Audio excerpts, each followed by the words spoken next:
Sometimes a presence is so steady you may not notice it changing. For over 65 years, we've been constantly innovating. And in partnering with Ochsner, we continue to offer the most advanced technology with minimally invasive techniques for general surgery and for specialties from orthopedics to neurosurgery. Many have noticed, earning us the most accolades on the North Shore for quality, safety, and patient experience. St. Tammany Parish Hospital in Ochsner, shaping the future of health.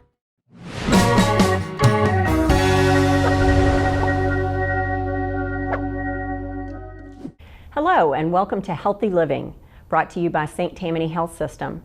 I'm your host, Melissa Hodgson, and today we'll be talking about some of the exceptional specialty levels of cancer care available close to home in Covington.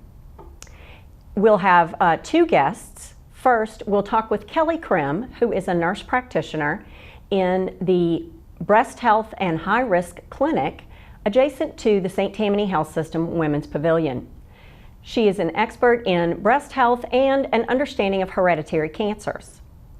Next, we'll talk with Dr. Richard Casey, who is a pulmonologist. Dr. Casey and his partners take care of the intensive care unit in St. Tammany Health System, and Dr. Casey will be talking with us today about a game changer in lung cancer awareness, and that is called EBUS, endobronchial ultrasound.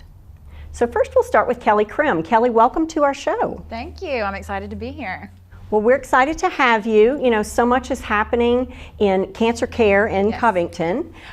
We and our partner Ochsner Health have a whole new cancer center underway that will open in June, and we're excited because that will take the full spectrum of outpatient cancer care that's kind of outgrown its space where it is at 1203 South Tyler, and go down the street. We'll have all modalities. And you know, one of the things that I think is really interesting is we are adding integrative oncology, which means we're taking a holistic approach. Yes, love that. So not just the medical modalities, but also alternative therapies and support along the lines of yoga and meditation and support services like financial counseling and social work. So we're really excited about what will be available in the new cancer center. Yeah, no, that sounds great. I think especially the supportive services, nobody asks for cancer. So if they end up having to live with it and deal with it, it's nice that all of those options are in one place. Exactly. And all of those options in one place and on one system. Yes. And so the patient can see everything in my chart. Every caregiver can see everything in the Epic electronic record. It's just a seamless experience for that patient, their family, and for the care team. Yes, peace of mind. Exciting things coming in the summer. Yes, yes. So speaking of exciting things, you are part of a whole new clinic that we have opened at the Women's Pavilion. So tell me about the clinic. Yes, so I am at the new Breast Disease and High Risk Clinic right next to the Women's Pavilion, which is where women come for their mammograms, their breast ultrasounds. They even do bone densities there. So this clinic was created to partner with that in the sense that we are dealing with breast health. High risk breast in the sense that we see women newly diagnosed with breast cancer. We see women living with breast cancer, whether they're still undergoing treatment or if they're 5, 10, 15 years into survival. We also are starting to see women at high risk for breast cancer. There are a couple factors involved with that. So it's exciting. Yeah, and I wanted to talk a little bit about those factors. So maybe, I guess let's start before we even know we have hereditary issues. We should probably start with women should have some breast health awareness. Yes. And be proactive about some of their care. Yes. Can you talk a little bit about that to start? So we push, it's called self-breast awareness now. It's funny that we used to really push for breast self-exams, and we've kind of deviated towards just awareness. When I talk to my patients, I tell them, look in the mirror, look at yourself. It's not just about feeling, it's about looking. I usually tell them before you get in the shower, just look at yourself, you know, maybe you kind of put your hands on your hips and look. When you're cleaning, that's a great time to feel around. You know your body. Don't go looking for something to be wrong if it's not there. But know your body, be familiar with it. There are different times, depending on where you are in life, that's preferred. If you are in menopause, you can kind of do it whenever. Doing it, say your birthday is December 12th, you can do it on the 12th of every month to kind of keep on track. If you are still having babies or in the younger phase of life, doing it after your period is probably the best time. Just things are kind of settling back to normal, so to speak, by then. Right, because you have an arc of hormones happening throughout the month. Yes, the beauty of we can get ourselves really concerned about something that isn't a concern if we're checking at the wrong time. Yes, I worked with someone who once said breasts are always lumpy and bumpy. So as long as you know your lumps and you know your bumps. There you go, know yourself. Yes. But then once a year, we should also be talking with a professional and having a mammogram. Yes, and a lot of times your OBGYN will do that. Primary cares will also do that, your family doctor, your internal medicine doctor. And in Louisiana, just last year, legislation was passed to allow women to seek a mammogram once a year with no physician referral, which is so important. Yes, and we do get a lot of those at Women's Pavilion. So it's a really nice option that you're not waiting on somebody else to check a box for you to be able to take care of yourself. Right. It's exciting. So yes, we do love, you're supposed to start having mammograms. I would prefer every year, starting at 40. But if you've got any history of breast cancer, if your mom had it, if your sister had it, if your aunt had it, you should start having mammograms 10 years prior to their diagnosis. Wow. So if your mom was diagnosed with breast cancer at 42, you should start your mammograms at 32. And insurance companies know this. You don't usually have to fight for it. It's kind of a well-approved option at this point. Really fascinating that it's sort of driven by individual experience, which I suppose is why someone like you who specializes in this is so helpful to us. Yes. And what a treasure to this community that we have this level of specialty available for women's breast health. So let's talk a little bit about that hereditary elevated risk. So only 5 to 10% of all cancers are hereditary. So that includes breast. Only 5 to 10% of all breast cancers are hereditary. Hereditary cancers mean that you were born with a genetic mutation that can cause cancer. So think of yourself as a book, and you are made up of hundreds of thousands of sentences. If you have a genetic mutation, think of it as a typo in one of your sentences that you were born with. So if you were born with it, it means you got it from someone, whether you got it from your mom or your dad. It doesn't mean you are going to get cancer, but look at breast cancer, for example. The average woman has a 12% risk of getting breast cancer. If you have a genetic mutation, your risk of getting breast cancer can be up to like 87%. But you don't know you have it until you know. Wow. Okay. So if we know we have breast cancer in our family line, say my mom or my aunt or my grandmother, then I should probably be having that conversation with my primary care or my OBGYN to see if I need to be followed early, even though I feel healthy and my mammograms look good. Yes, and what's interesting about that is there's a difference between familial cancers and hereditary cancers. You can get cancers that run in the family. Those are like 20% of cancers. They're not necessarily from genetic mutations, but they still, for whatever reason, whether it's lifestyle, the environment you grew up in, the food you eat, maybe it's a genetic mutation that happens later in life. It's not something you were born with. Those can run in the family, but then the hereditary aspect, yes, if you start to look back at your own family and think, oh my gosh, there is, all these different cancers, what can that mean for me? If any of those family members are alive and well, they can get genetic tested. They would be great candidates, even if they're 30 years into survival. If that family member is uninterested and you can't convince them, you, under certain circumstances, would be a candidate for testing as well. Knowledge is power. Exactly. So to me, that's one of the fascinating things about genetic testing related to the fight against cancer.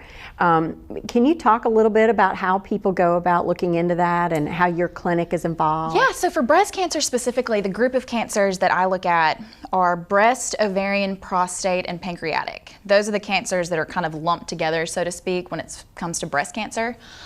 So if you've got anyone in your family, think your children, your parents, your grandparents, your aunts, your uncles, your cousins, if any of them have any of those cancers, depending on what guideline you look at, if you have just one family member with one of those cancers, you are a candidate for testing.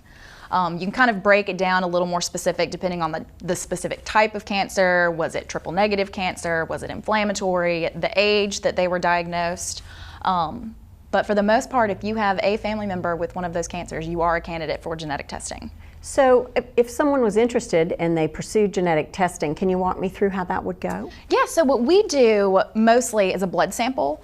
So you have a blood drawn just like you would at your doctor's office, and we send it off to a lab. Typically we don't have a problem with insurance covering it. I know that's kind of a new thing. People don't want to pay thousands of dollars for genetic testing when they don't really know what to do with those results. Right, but I think health plans have begun to realize that this is useful to them. Yes. And so they do cover it in many cases. So it's gotten a lot better. There are a lot of different companies that do it. We primarily do a blood sample. It takes, once it arrives at the lab, it takes 2 to 4 weeks for the results to come back. And depending on what the results are, I will either call patients with them. If it's a result that warrants a little more in-depth conversation or possibly planning for your medical future, that will be an in-person appointment. But it's just a blood draw. Some places do saliva samples, which is a spit sample. Some places do little cheek swabs. We've just had better, more consistent results with the blood sample. Right, your most accurate information is going to be in the bloodstream. And usually it's just one time. You don't have to come back for a second draw. That's pretty fascinating.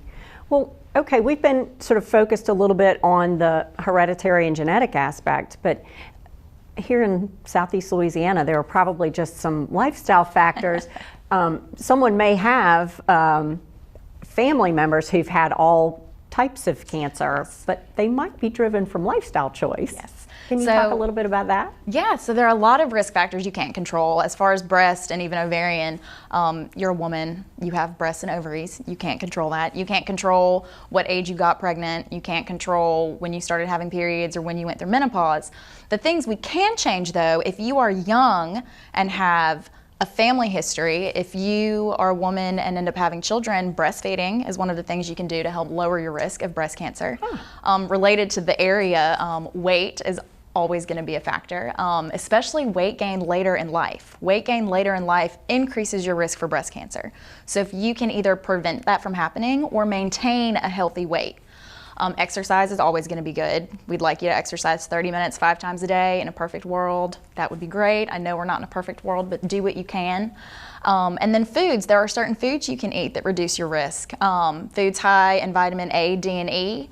So think orange vegetables, sweet potatoes, carrots, orange juice, leafy greens, dairy. A lot of dairy is good.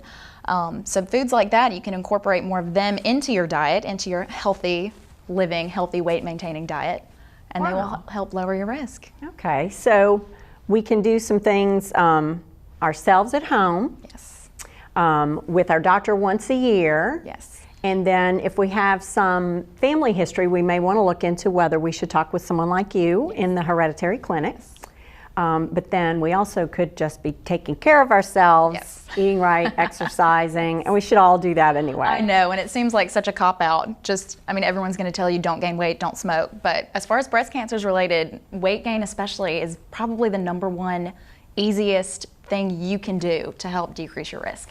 So if we can control our weight, eat some healthy, you said orange and green were the colors we need to be looking for. Orange vegetables and green vegetables. Interesting. I like that. Orange and green and some dairy, and then get some exercise. Yes. And probably don't smoke. I think that's... Don't ever smoke. I was interested to learn recently that, you know, we're always focused on breast cancer for women and prostate cancer for men because those are the two highest prevalence. Those are the two that you're absolutely most common for a man or for a woman. Right.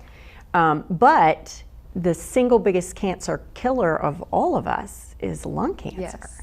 And so actually we're reducing our risk of all the cancers, breast cancer and everything that we could face in the cancer realm if we'll quit smoking. Yes, yes. And I can preach to you all day, every day about not smoking, a healthy weight. It's easy to tell people, I know it's hard to live it, but do the best you can. The most we can hope from you is to try. Well, that sounds good. So we've got some good advice there. We'll don't smoke or quit smoking, right? Yes. And probably vaping as well. I imagine that's just as dangerous, or heaven knows more dangerous. It's still nicotine. It's still polluting your system, right? And then eat healthy, exercise, and do those preventative maintenance opportunities by ourselves and with the doctor. Yes, know your body. Outstanding. Well, Kelly, I appreciate you coming in today and talking with us about the clinic. I'm really excited to have this highly specialized breast health clinic available in Covington, Louisiana. It's a wonderful advance in our cancer program. Yes, it is a good thing we've got going. We've got a great multidisciplinary team. Everybody works together. Everybody communicates really well. It's a good thing. You know what? I am so glad you brought up multidisciplinary teams, because I think we throw that term around and we think about how important it is, but we really don't spend a lot of time helping people understand what is so amazing about all the disciplines focused at once. Can you just describe the multidisciplinary team? Yeah, so if you don't have breast cancer, when you have a mammogram, a radiologist reads it. Say she sees something that needs to be sampled, she does the biopsy, I talk about results with you, the radiologist will talk about the results with you. Sometimes that report gets sent to your OBGYN or your primary care doctor, who will discuss the results. So you've already got multiple people working together there. If you were to be diagnosed with breast cancer, in addition to me, the radiologist, and your primary care doctor, then we're involving a medical oncologist. We're also involving a surgeon. And then depending on what your situation is, if you end up with a mastectomy and desire reconstruction, then there's a plastic surgeon involved. We could talk about genetics and a more specialized area, I suppose, if it was kind of a more involved, kind of atypical, rare condition. But that's, I think I named just like 6 different specialties that are all working together with one patient. So if we all have good communication, we're all talking to each other, everybody's in the same page, the patient is the center of it, and getting all the information they can. And that, to me, is what's just amazing about the multidisciplinary team approach. Each of those professionals might be taking care of that patient and not talking to each other in plenty of systems. Right. But at St. Tammany Health System, and with our partner Ochsner, we are focused on that multidisciplinary approach to make sure that everyone is in the same system, everybody's focused on the same patient, everybody's looking at each other's data about that patient. And that, I think, is the biggest thing, that you're not spending days or weeks waiting on information from another person. It's all right there. You can click on a button and find it. The patients can even do that. They can click on buttons and look at their own information. So it is nice and instant. And that team actually physically sits together and studies that case together, pulls it up and talks through it. Twice a month, all of the people involved with breast cancer get together and talk. Pathology's involved at that point as well, and they're not usually people that the patients actually see, but ultimately they're the person that diagnosed you with whatever it is. So yes, everybody gets together and talks about cases. They can ask each other questions. It's a great learning experience. Fantastic. You're always learning. Well, Kelly, thank you so much for coming in. Thank you. I'm excited to have our new clinic and you as a part of the multidisciplinary team for breast cancer. Yes. Thanks so much. Thank you. Thank you so much. We've been talking with Kelly Crim about high-risk breast cancer and the new clinic adjacent to the Women's Pavilion of St. Tammany Health System. Up next, we'll talk with Dr. Richard Casey, who's a local pulmonologist and one of a specialty team of lung specialists who do endobronchial ultrasound. Thank you. Thanks. Thank you. Thanks for Sunny Face Eggs for my baby sister. For my fishing buddy. Thanks for my mama's gumbo. Thanks for my mom. We enjoy receiving awards and recognition from our peers, but the true reward comes from seeing positive outcomes for our friends and neighbors. So thank you for trusting us. St. Tammany Parish Hospital, world-class healthcare, close to home. Welcome back to Healthy Living. I'm your host, Melissa Hodgson, and our show is brought to you by St. Tammany Health System. We're talking today about some of the exceptional specialty level cancer services available in Covington as a result of St. Tammany Health System and our commitment to our community and our partner, Ochsner Health. We talked first with Kelly Crim, who's a specialty nurse practitioner in our Women's Pavilion at a new breast health clinic that has opened on Highway 190. Kelly talked with us about hereditary aspects of cancer and about breast health. Next, we'll talk with Dr. Richard Casey. Dr. Casey is a pulmonologist, and he's part of North Lakes Pulmonary Associates. This group is the internal intensive care specialists at St. Tammany Health System, and they are the local specialists in a special area of lung exploration called endobronchial ultrasound. So Dr. Casey, welcome. Thank you. Thank you for having me. Glad you're here, and I've been practicing endobronchial ultrasound. Right. So tell us a little bit about exactly what that is. Sure, I'm glad to. For years, pulmonologists have done bronchoscopy, which is a procedure where we perform biopsies or interventions within the lung. And the bronchoscope is what we use, and it's a flexible lighted scope that we pass into the airways of a patient when they're sedated. So endobronchial ultrasound is a new technology that's become available that we have partnered with that provides an ability to sample masses and lymph nodes within the lungs of patients. Wow. So typically, I think most people know about lung masses and concerns for cancer in people's lungs. What most people don't know about is that we all have lymph nodes inside of our chest, and lymph nodes are outside the airways, and they can get enlarged. And as a pulmonologist, if we see a patient with an enlarged lymph node, our concern is it cancer or is it a benign condition? So what endobronchial ultrasound is a technology. We can actually sample these lymph nodes in a minimally invasive technique.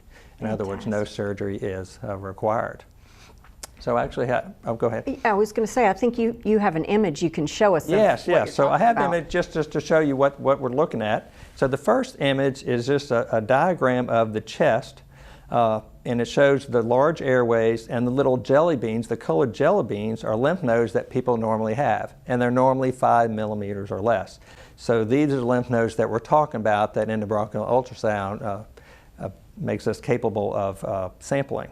So without the endobronchial ultrasound, you wouldn't necessarily be able to have a look at those lymph nodes in the same way. Correct. I mean, we have CAT scans that can do it, but to actually go in and sample them, that's the difference that endobronchial ultrasound makes.